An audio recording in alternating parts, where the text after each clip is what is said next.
Hello everyone, and welcome to Chapter 1. We are going to be talking about, you guessed it, happiness. Okay, this is the fourth presentation that I'm doing today in lieu of my trip to Canada. So I apologize if my voice is getting a little bit hoarse, but I wanted to plow through and get all of these done to make sure that you guys had these on time and they were set up in the course room. I'm going to try to get through this a little quicker than I usually do. Which is probably not going to happen, but I will try. So let's talk about happiness. First, we will go over the objectives. And so what are we going to learn today? We're going to learn about positive emotions and measurement of those emotions. We're going to learn about understanding the happiness set point and why some of us seem to be much more happy than others. We're going to understand circumstances, influences, and influences with happiness. And then, typo on that, sorry. Describe the effect of happiness, be able to describe the differences between hedonic and eudaimonic approaches to well-being. So this is going to be a great lecture to start us off. And let's get going here. Okay, so let's talk about positive emotions and measurement. So what affects our positive emotions and who we are as a person? First, we look at the fact that past, present, and future, that's an effect. And then we also are going to look at optimism, hope, confidence, faith, and trust. And how are those things influenced in our life? A lot of times they're influenced by our past of what we've learned and how we've learned to look at the world. So we're also going to look at positive and negative affectivity. And affected by personality traits, which are affected by personality traits, improving and changing affectivity. Can we do that? I mean, if it's hardwired into us and it's biological or genetic, can we actually change? So we're going to talk about that too. And what does the positive affectivity do for us? And then we're going to look at other issues of measuring happiness. So what is positive and negative affectivity? Well, first off, let's start by looking at happiness. Our happiness is influenced by, again, our past, present, and future, according to Dr. Seligman. Things associated with happiness are our different views, such as an optimistic view, hope, confidence, faith, and trust. So let's consider how positive and negative affectivity actually affect us. According to the genetic research, affectivity is part of our personality traits, which if you remember in personality class, that is about 50% malleable. In other words, we can work with it, and 50% is determined. So we look at the biological factors, and then we also look at the social factors, and that kind of goes right back to our nature versus nurture. So a lot of times people will wonder, why does this person seem to be happy all the time? And why does this person maybe seem to be content with life, but not really seem to be as happy? Why can't they just get happier? Well, really what the scientists are saying is that we all have our own individual set point. So, so we just have to remember that, that not everybody is going to be able to get to that super happy state. And even those happy people that are happy all the time, when people say, why are you always so happy, is they might not be able to pull themselves down from that state either. So everybody's going to be different in that aspect. So what is positive and negative affectivity? Glad you asked. I'm going to tell you. So positive affectivity is a characteristic that describes how animals and humans experience positive emotions and interact with others and their surroundings. Those with high positive affectivity are typically enthusiastic, energetic, confident, active, and alert. Those having low levels of positive affectivity can be characterized by sadness, lethargic, distress, and unpleasurable engagement. So on the opposite side of that, what is negative affectivity? In a person's variable, it involves the experience of a negative emotion and poor self-concept. So negative affectivity assumes a variety of negative emotions, including anger, contempt, disgust, guilt, fear, and nervousness. Low negative affectivity is characterized by frequent states of calmness and serenity. So in a lot of ways, in the right mixture, it's not bad to have a little bit of both. It can balance us out sometimes. So just remember that there is the difference between the two, and depending on if we have that high positive activity, a lot of times that can characterize how we act in the world or who we are. And we're going to learn that, I think, in next week, too, when we talk about our VIA strengths, which you all are taking this week. So improving and changing affectivity, how can we do that? Well, we just talked about the fact that there is some workability there. So is our traits malleable? Sure they are. It might mean that it's not going to say that a person who is continuously humglum, that they're going to get to that really super high energy, but there are certainly certain ways that in life that we can change ourselves a little bit just by changing our thought patterns and changing our behaviors and doing different things. So improving or changing affectivity. So we can change affectivity if we want to increase an already positive outlook or decrease negative affectivity. That's a good question, and I certainly would want to know if I could change. But how would we change? How possibly could we change? And this is another question that you all have kind of been asking or emailing me too, is saying that, all of this stuff that we're learning is great, but, how do we implement it? How does it articulate over actually into changing our views? I appreciate a lot of you putting those personal stories out there, and saying, I was going to try this, and it didn't work for the first time. The one thing that I want you all to know is all of this and anything that you're going to learn is going to stay with you, but it will be a continuous work in progress. If you think that I don't have moments, or Dr. Seligman, or any of the other people associated with positive psychology don't have moments where we go, oops, I probably shouldn't have done that, or maybe I could have handled that different. You're wrong. We all have those moments. We're all human, and it is a continuous work in progress. But by having the tools, that also gives us the option, which we're going to learn about down the road here too. It gives us the option, and it gives us the opportunity that if we do want to change, that we can make those changes. And quite honestly, sometimes there's times when, I know that I could change my view, but I just want to be a stick in the mud for a little while because I just want to kind of simmer in that bad attitude. We all have those times in our lives where we just might kind of feel selfish and not want to change right at that particular moment. And you know what? Sometimes not changing has a reason too. Sometimes we need to try to figure things out and stay in that state for a little while. So again, I want to tell you that I appreciate all the stories and that really, that as we go through this and you learn these tools, believe me, it is going to be a work in progress through your whole life. But now that you have these tools, you're going to notice that there are going to be times where you go, you know what? Yeah, I can let go of that control. Or, you know what? If I don't pay attention to that, then I really am in control of the situation, as opposed to paying attention to it, getting mad, and thinking that I'm in control. So we'll learn a lot about those things. So can we improve it? Well, there was a study by Heedy and Waring in 1991 that showed positive activity increased with people who experienced greater job satisfaction, marriage, or relationship satisfaction.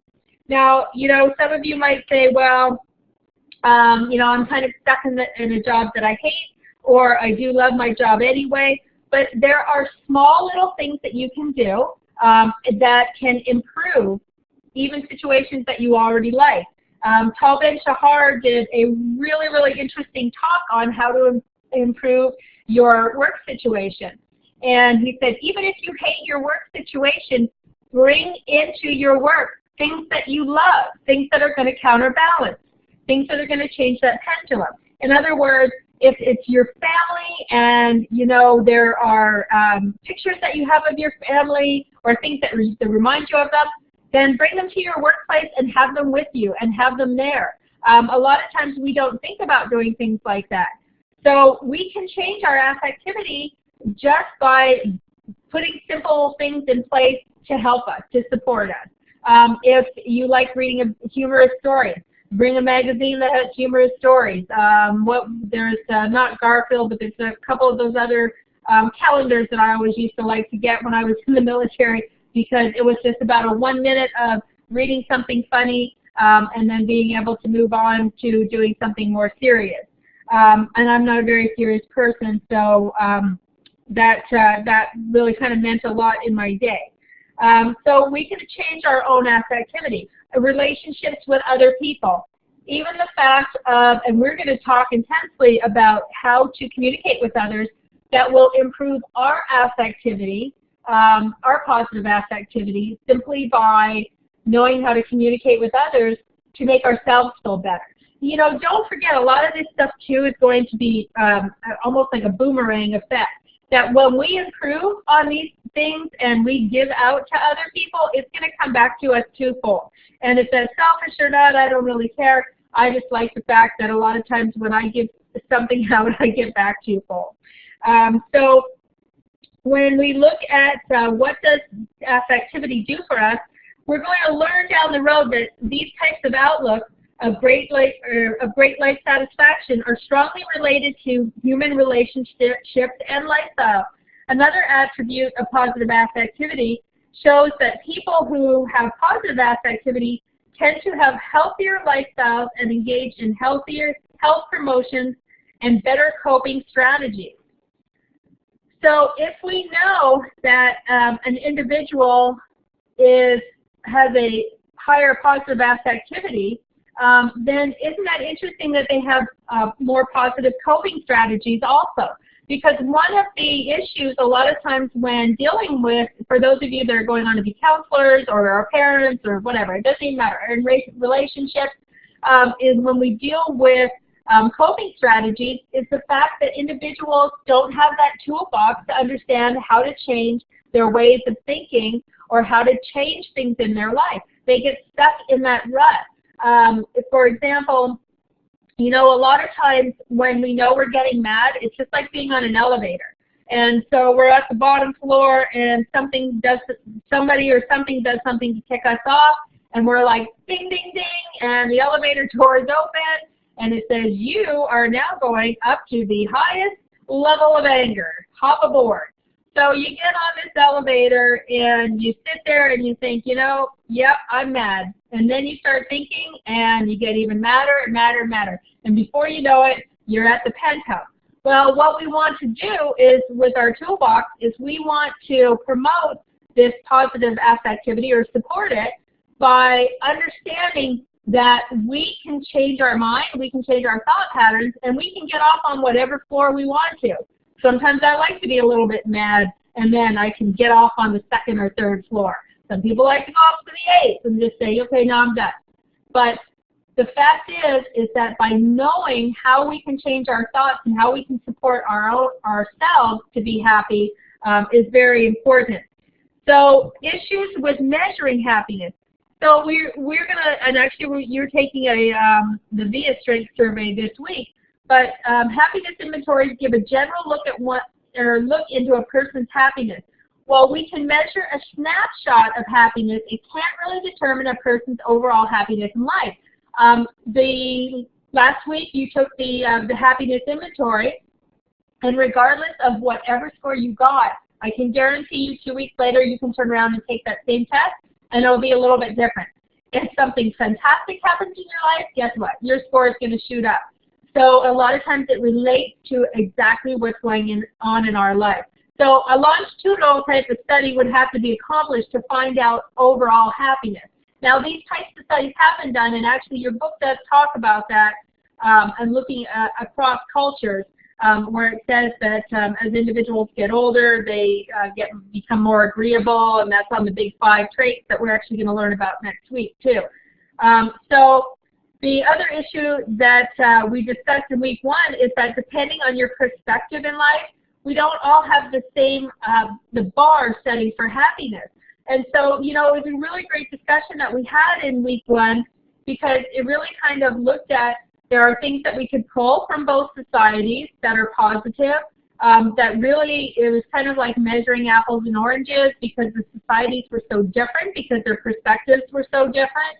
And so just understanding that, you know, the person next to you who is laughing, is excited, you know, they might say, yeah, I'm okay, I'm happy, and they might measure themselves at 7, whereas you might, you know, feel like you're just very content with life, that you maybe haven't met all your goals, but you enjoy being with your family, and you might measure yourself a 9.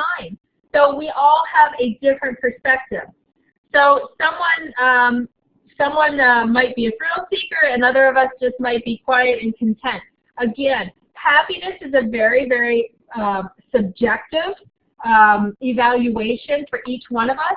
So if I said I was a 9 in happiness, that doesn't mean that if we all took the survey that you guys were going to be at the same level of happiness as me. As a matter of fact, some of you might be happy, some of you might be less happy. So when we look at the issues of measuring happiness, the problem is it's very, very difficult to know exactly how can I say it? There's not one universal bar for happiness. So what do we look at when we talk about measuring happiness, and how can this help our positive affectivity? So there's a really cool study done. It was called the Nun Study, and it really illustrates how positive affectivity, or other words, in bringing positive things into our life, not only bringing them into our life, but experiencing them and recognizing them in our life and showing gratitude for them, can change our well-being. So I'm going to read this out because I think this is a really cool study, and I think you guys will be interested. I think it does say it in your book. But so the Nun Study illustrates how positive emotion can affect longevity and long-term happiness. A study of happiness and longevity was done using 180 nuns. I'm saying longevity and longevity. I apologize. Okay, four of these later, and I can tell my voice is going. So, done using 180 nuns living together in Milwaukee as subjects. The nuns were good subjects because they lived a routine and sheltered lives. Many of the things that might confound the study eliminated because they ate the same diet, they lived in the same place, and they were the same social economic class status. However, with all of these things being constant among the nuns, there was a wide variation of how healthy the sisters were and how long they lived. One sister lived to be 98 and was never sick. Another sister had a stroke at 59 and died shortly thereafter. Both ate the same diet and had the same medical care, had the same lifestyle, etc. What was the difference? What was the difference? Researchers went back and read the essays of each of the sisters wrote when they took their vows to become a nun.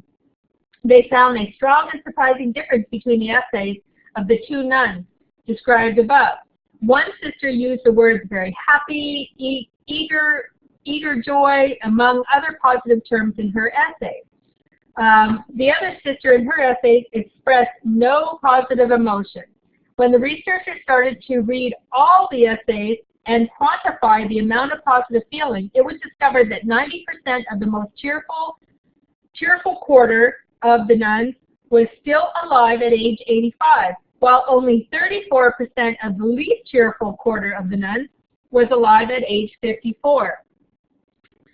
And let's see, and the most cheerful quarter was alive at age 94 as opposed to 11 of the least cheerful quarters. So what does this tell us? So this tells us that by recognizing positive factors in our life, and just like Sean Acor talked about in the Tetris effect, we only have the capacity to have so much in our brain. So if we start filling it with things like recognizing small moments of joy, whether it's, I don't know, eating a sandwich, or whether it's, you know, doing something with our kids or our dog, or a funny phone call, or talking to somebody at work, but recognizing those moments of joy and just little, how can I say this, little inputs of appreciation. that understanding that they're adding to our overall positivity. So, so these are all very important things when we talk about our positive emotions. We have the capacity to put more positive in our life, to have more positive emotions. Okay, so on to the next concept here, and it is called the broaden and build theory.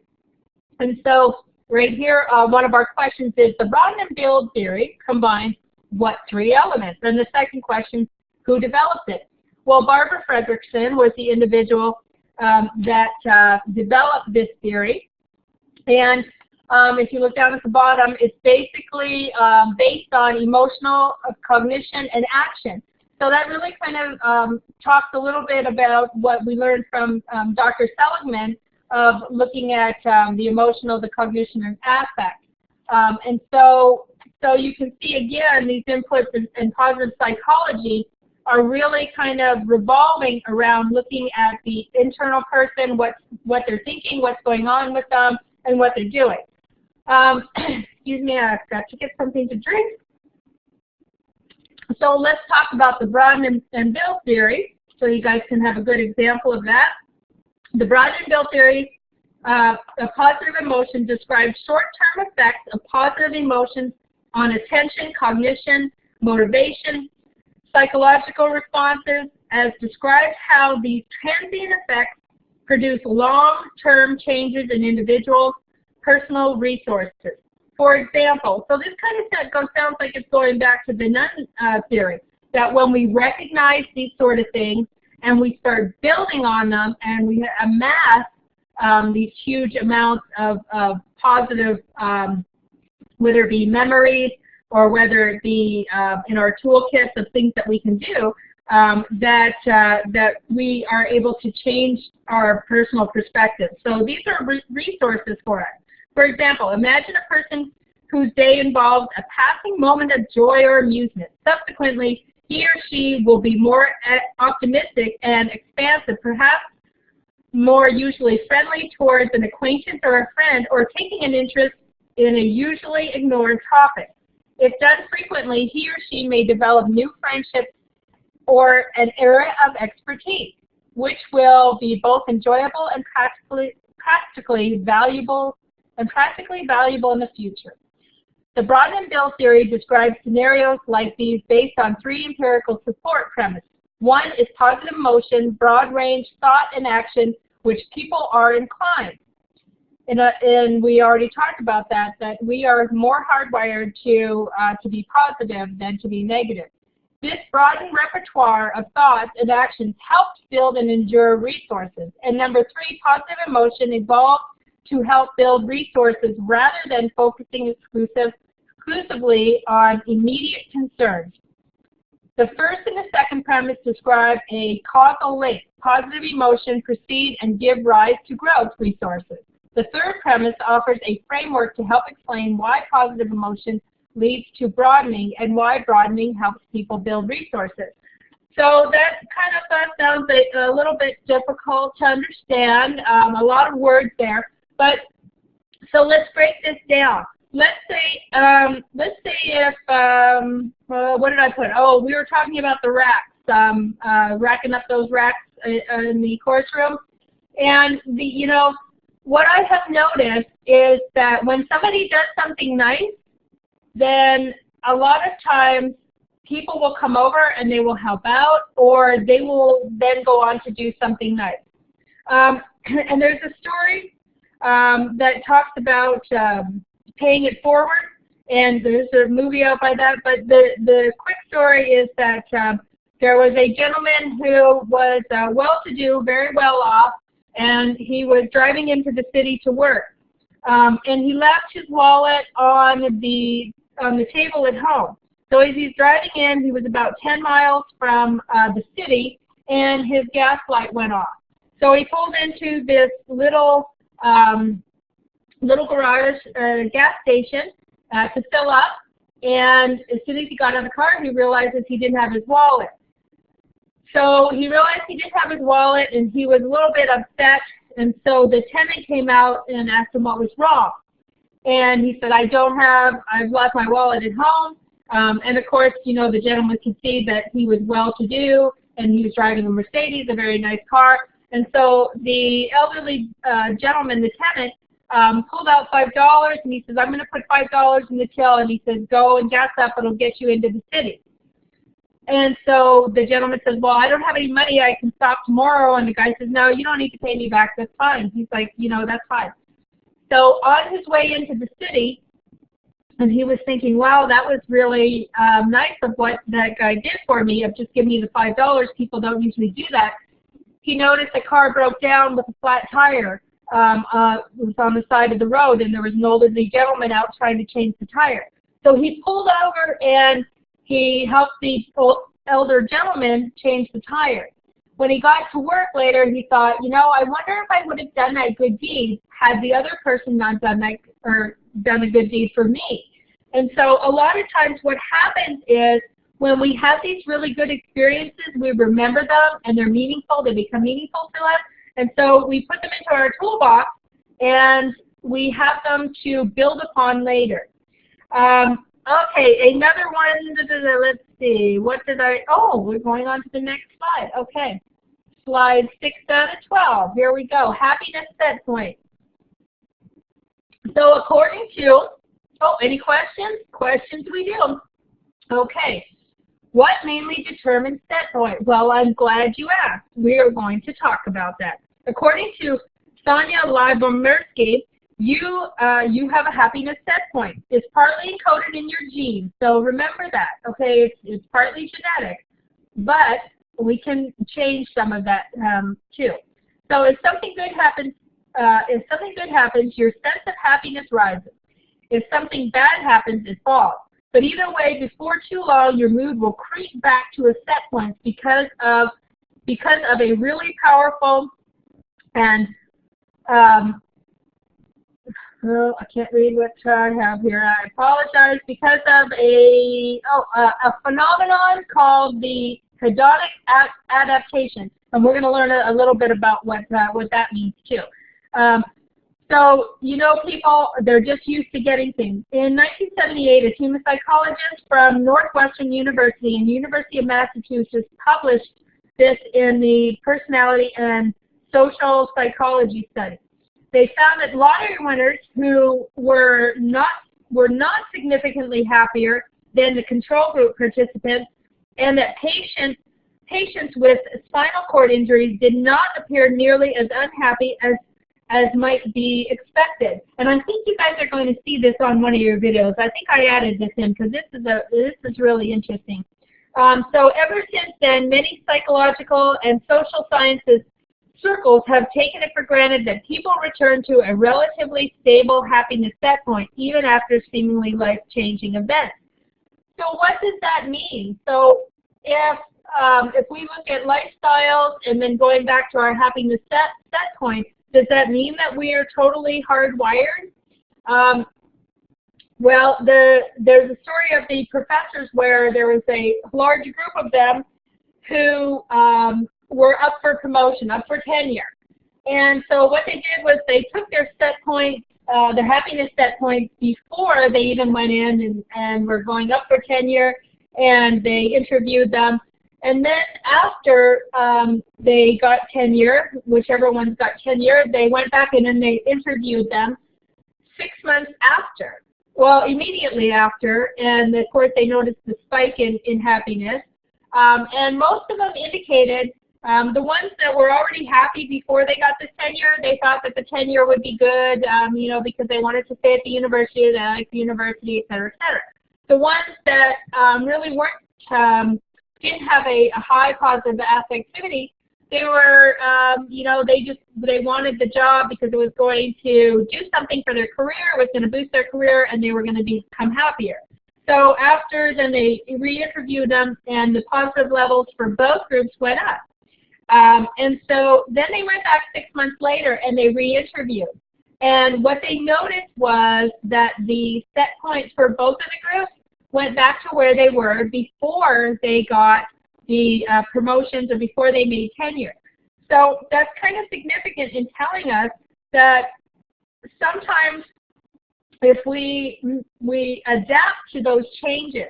And so the adaptation of worldly things or things that we think are going to bring us happiness don't always bring us happiness. So just kind of keep that in the back of your mind. So however, if you know that you feel unhappy at a particular time in your life, does that mean that you just have to give up and ride the unhappiness? And I'm not just talking about when you should be unhappy, like if there's a death in the family or there's a sad event or something is going on. I'm talking about just in general. So what would you do? If we know that we can get these momentary hedonic bumps that bring us up and down, which we'll talk about in the next slide, how would we position ourselves to create enduring happiness? How would we make sure that we are going to be happy for the rest of our life? Or how should I say it? Because not everybody's happy 100% of the time. That we have the ability to change our own frame of reference. That's how I'll put it. So environment puts ourselves in a positive place. So a lot of times our environment, we can put ourselves in a positive place. That was one of the issues of looking at, does environment affect happiness? What do you think? We look at a number of different things: money, environment, culture. Can all these things influence happiness? Sure they can. You know, pretty much in very, very small amounts, but yes, they do in some way affect our happiness. So let's see. We basically know that we're happy seekers. And when we get a touchdown, what do? Of course, you know, we celebrate it. When we find the ultimate pair of shoes, you know, I've got to be gender neutral here. You know, we are very happy and we celebrate that. So how can we create these environments every day? Well, we've got to find ways that we can bring even these small little things into our life to be able to create happiness or to support our happiness. So that is more of how we focus on compassionate action, on helping others, the happier we seem to become in the long run. So does that sound like work? So what we have to do is we have to work at being happier, so do stuff for others. Well, it's what we do and how we do it a lot of times. And it can be doing altruistic acts for others. A lot of times people will find that when they are involved in volunteering, which a large percentage of the elderly population is involved in. They make up the bulk of the volunteer population because it is meaningful to them. And they get more back out of it than what they feel that they put into it. Let's see. According to another study, altruism doesn't just correlate with an increase in happiness, it actually causes it. So, at least in the short term. So when psychologist Sonia Lyubomirsky had students perform 5 acts of kindness of their own choosing per week over the course of 6 weeks, they reported a significant increase in their levels of happiness relative to a control group of students who did. So, you know, not only a lot of times, and there was another very interesting study done too, of how we can influence other people too, while we're influencing ourselves. They had a group of biology students at a university who decided that they were going to do a little experiment. They were located in this really back hallway that was kind of dark and nobody ever traveled down. So they said, you know what, as people come down, we're going to say, hi, how you doing, have a good day. And so they started doing that at the beginning of every one of their classes. And within about 2 or 3 weeks, all of a sudden that hallway became highly traveled. And people were saying hi to each other and interacting, and they were being very social. And so what they noticed from this very small type of study was that not only were they making other people's day, but these people were attracted to being positive, but that they themselves were looking forward to going and doing that and interacting with other people. So it just kind of shows, again, a little bit of the boomerang effect that being positive can have on individuals. So we talked about what mainly determines set point. We talked about the genetics, that's really what our set point is determined by, but that, yes, we can change that too. So let's see. Where are we? Okay, so the next slide. Oh, and I think we got to, oh, yes, we've got a game coming up. Okay. So I wanted to talk a little bit about the Myers study before we go on and play our game. So does weather, culture, spirituality affect our happiness? So what do you think about that? Well, you know, a lot of times a number of different things can affect our happiness, and we have to know, you know, what it is that does affect our happiness. But spirituality doesn't always affect a person's happiness. However, a lot of people that are spiritual use that as not only, you know, an internal happiness, but the fact that they also have friends at church and they do social things. So there's a lot of different entities that can affect happiness. So Myers study on wealth and happiness. So I wanted to talk to you about Carl Jung. He looked at good physical health and mental health. Oh, these were kind of his top 5.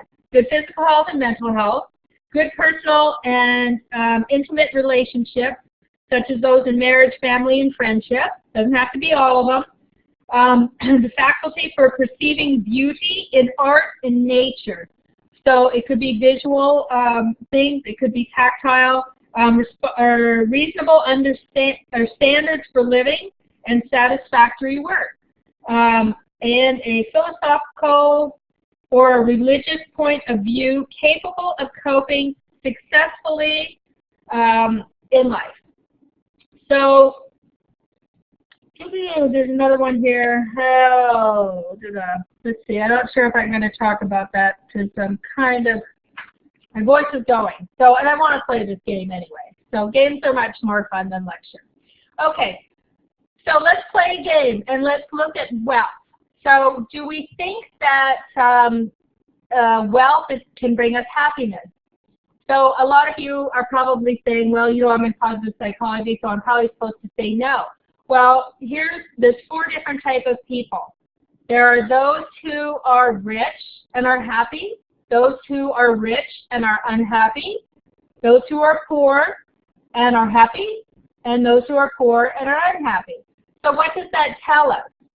So that tells us that perhaps money does have something to do with, or could have something to do with, happiness, and we can associate money with comfort. Is that, you know, it brings us to a happy point of, you know, our lifestyle or our needs, and as long as it's providing our needs for us. But, so let's play the game and let's see. So if we have all this money, is that an exact determinant of what is going to bring us happiness? All right. So here we go, you guys. So I am going to give you all are going to get $1 million yacht, a private island, and $10 million. So you've just hit the jackpot. So how do you feel? Look at all these beautiful things that you have here. You have money that, you know, is endless. Obviously, well, maybe some people could spend $10 million in a lifetime, but you have enough money for a lifetime.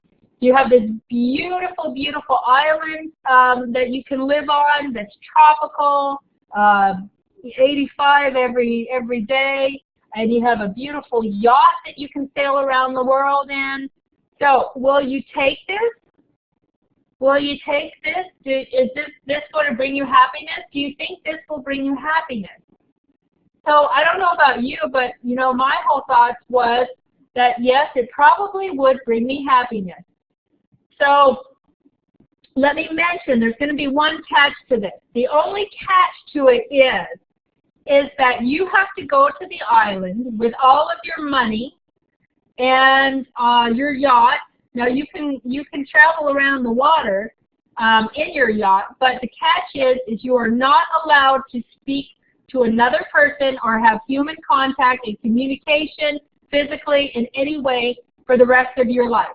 But you have all of these goods and you have all of these things. So, is that having it all? Will money and will all of these things bring you happiness? So what is your answer? What's your answer now? Will you take all of those things? Are you still willing to take all the wealth? So why wouldn't you? Why would you not take all that money? Because I imagine a lot of you are like, well, maybe. Well, let me see. Is there something that I could do where I could talk to somebody? Can I bring people? Nope, none of that. So if we look at money as a part of happiness, which, you know, don't lie, we all like to have stuff, and we all have stuff, and we all enjoy what money can bring us. But what is it? What is the link?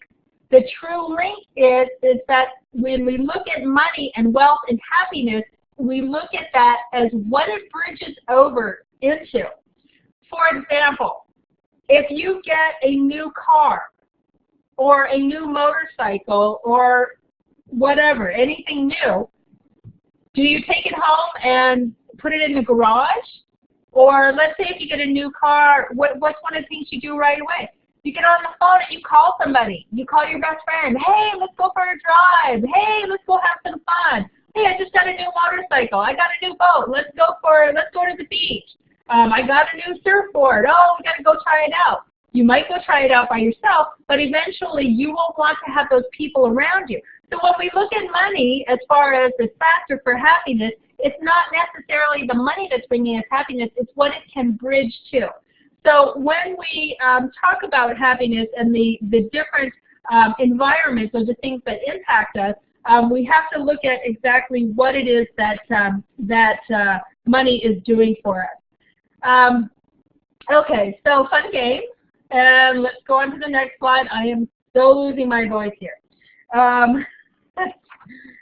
So the effects of happiness and negativity. Negative effects of social comparison. And, you know, a lot of you talked about that in week 1.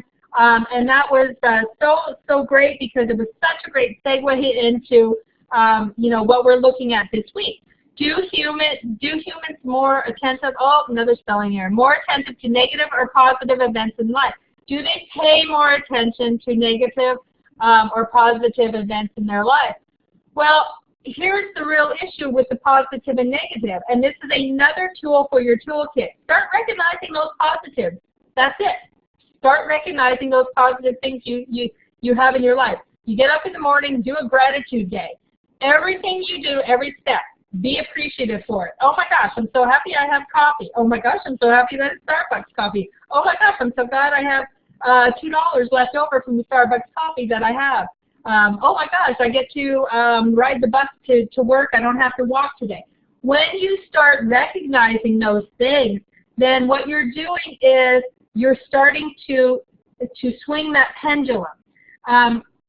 Because most of the time we expect positive, or we expect, how can I say, equilibrium. We're okay as long as nothing's going wrong. And then when something goes wrong, we pay this huge amount of attention to it. And what we should be doing is when something goes wrong, of course it needs to be attended to, but we need to balance it with recognizing the positive. So there always has to be that balance. So we all want to be happy, or at least satisfied with our lives. In order to increase the odds of happiness and life satisfaction, we really need to be mindful of social comparison theory and how it may impact the reflections that we make on our own lives. In a nutshell, we constantly compare ourselves with others and then make judgments about the quality of our life based on these observations. We reflect on how well or bad we have it based on the perceived good or bad comparison found among others. There are upward comparisons, for example, observing people who seem to have it better than us when it comes to money, looks, resources, or talents. And then there are downward comparisons, observing people who seem to have it worse than we do regarding these qualities that we desire. We often feel better about ourselves and our lives when making downward comparisons, and feel better about ourselves when making, and feel bad about ourselves when making upward comparisons. So in order for you to maximize happiness and life satisfaction, you'll want to be aware of these influences and powers of social comparison theory, and make the effort to avoid upward comparisons as much as you can. And I would think you should, maybe avoid making downward comparisons too. So this is the one reason why people often feel good when they hear about the trouble of others. It's sad but true that many experience some form of a guilty pleasure or schadenfreude in learning about troubles that happen to those who previously felt they had it all. And so we can read about a lot of that stuff in the tabloids, as you know. One of the reasons why so many people love celebrities as well as neighborhood gossip. This is also why many people feel better about themselves when they do volunteer or charitable work amongst the poor or marginalized. Helping those in need makes us feel good for a variety of reasons, one of which is that it reinforces that our lives are pretty good after all. Now, a lot of times we certainly hope that people are altruistic just because they want to give to others, but, there's been a lot of studies done out there, too, that looks at the ego versus altruism, in the fact of that a lot of times, we do get back from giving, and so can we actually be truly altruistic? And that's another question out there, and another question out there for another time. So respective to wealth alone, researchers linking relative wealth and happiness demonstrate a modest correlation between financial success and subjective well-being. In terms of image perception, a body image, and have been found to be positively correlated with happiness across 3 age groups of women. Despite the modest relationship between wealth, image, and happiness, and other research indicates that personal emphasis placed on striving for these goals may actually be harmful to individuals, a concept synonymous with happiness. So previous research that reported negative relationships between striving toward such goals and social well-being. Let me see, where did I want to put that in there? And is often presented in contrast to positive correlations between social well-being and goals that are more congruent with basic human needs. Okay, so does social comparison increase our happiness? So overall, we talked about, yes, sometimes it can increase our happiness if we do what was it called, downward comparison. But in reality, it does not create a meaningful happiness. In other words, social comparison will cause more problems than it does cause more benefits. So social comparison is something that we need to be aware of. And so what do we really need to do? We need to be able to evaluate our own life, and we need to be able to appreciate what we have in life, and we need to understand that what we have is good, and for that time being that we have tools that can help us be happy, that we don't need to try to attain somebody else's life for us to make ourselves happy in our own life. Oh, I'm really losing my voice. Okay, I hope I make it through. Oh, we only have one more slide. Great. Okay. So we are going to look at what is the meaning of hedonic approach and the meaning of eudaimonic approach. Okay, this is a really cool comparison because a lot of times people feel like we get on this hedonic treadmill, which is always needing to get something more or get something bigger, or continuously going after the bigger and better carrot, so to speak. So the hedonistic is more about realizing the fulfillment of pleasure. The hedonic treadmill is always needing something more, seeking pleasure or avoiding pain. So that's the meaning of the hedonic approach, is that a person approaches life by seeking pleasure or avoiding pain. So pleasure of this kind can be linked very closely to physical pleasures such as eating, drinking, sex, and general merriment. And I'm going to tell you that it's not 100% bad. So, again, we need to always remember that there is no absolute. in what we're looking at of these topics. So, but the hedonism is often short-lived, and that there is always a next pleasure, that someone is looking to capture that next feeling. So we get caught on this treadmill. And you know, we've all done it at one time or another. I can guarantee you as a woman, I know this all too well. And I'm sure you guys have done this at some point too. And if you think about what you have in your house or your apartment or wherever it is that you live, you know, is there anything that you have from Christmas or from that you bought that still has a price tag on it?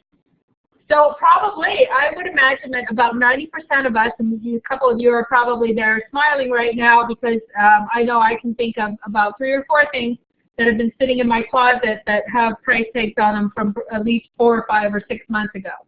So it's looking at the fact of that we have these needs and wants, and so we gratify that pleasure right then and there.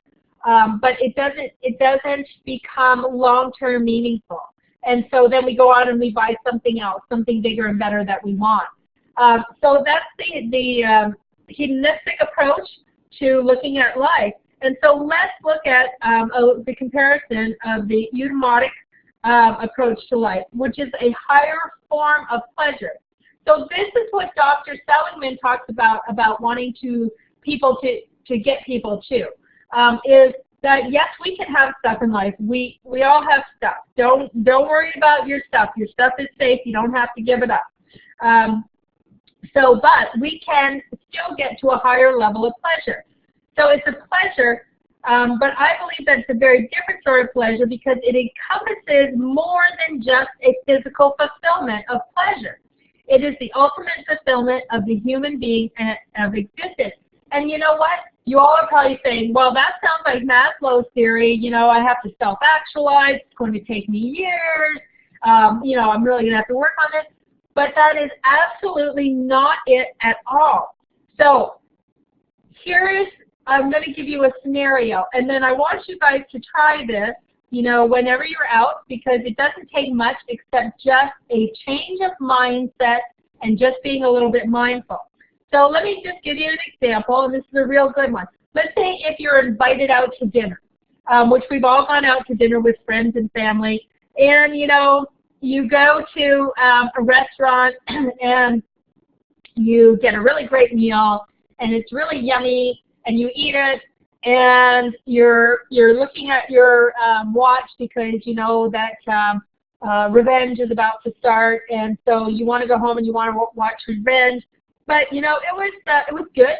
So you feasted on some great steak or chicken, whatever you desire, and you know, it was a good time. It was okay. You had some wine, and so you satisfied a need, and then you got to go home and you got to watch your favorite show. So it was pleasurable. It fed your hedonistic way of life or perspective of thinking. So look at on the other hand. So then if you decide, friends ask you out and they tell you that they're going to a really nice restaurant, and so you say yes, and so you prepare your entire evening focusing on that event. And so when you get there, you greet your friends, you talk to your friends, maybe have either a glass of wine or iced tea beforehand and talk while you're looking over the menu. And you talk to several different people at the table, and you enjoy the atmosphere, and you look around and you take it all in, and you appreciate the food that is being prepared for you, and that you get to have this fantastic meal with friends. And so you're engulfed in conversation and good time. And so this is really a much deeper, it's not about the food that you're eating, it's about appreciating it, but it's about the social experience. And so this is really the eudaimotic way of looking at life as far as how it can be more fulfilling. And so if you think about this comparison, it is really of talking about, and you can quote me on this, this is my quote, that there are some people who walk through life and they do all the right steps and they meet the goals, the deadlines, They go out, they, maybe are social, but they don't walk into life. So there's a big difference between walking through life and walking into life. So when we look at the mnemonic way or approach to life, it's walking into life and letting life absorb us and letting ourselves be absorbed in the moment. And so these are just different ways that we can use to really benefit ourselves and to benefit our own happiness.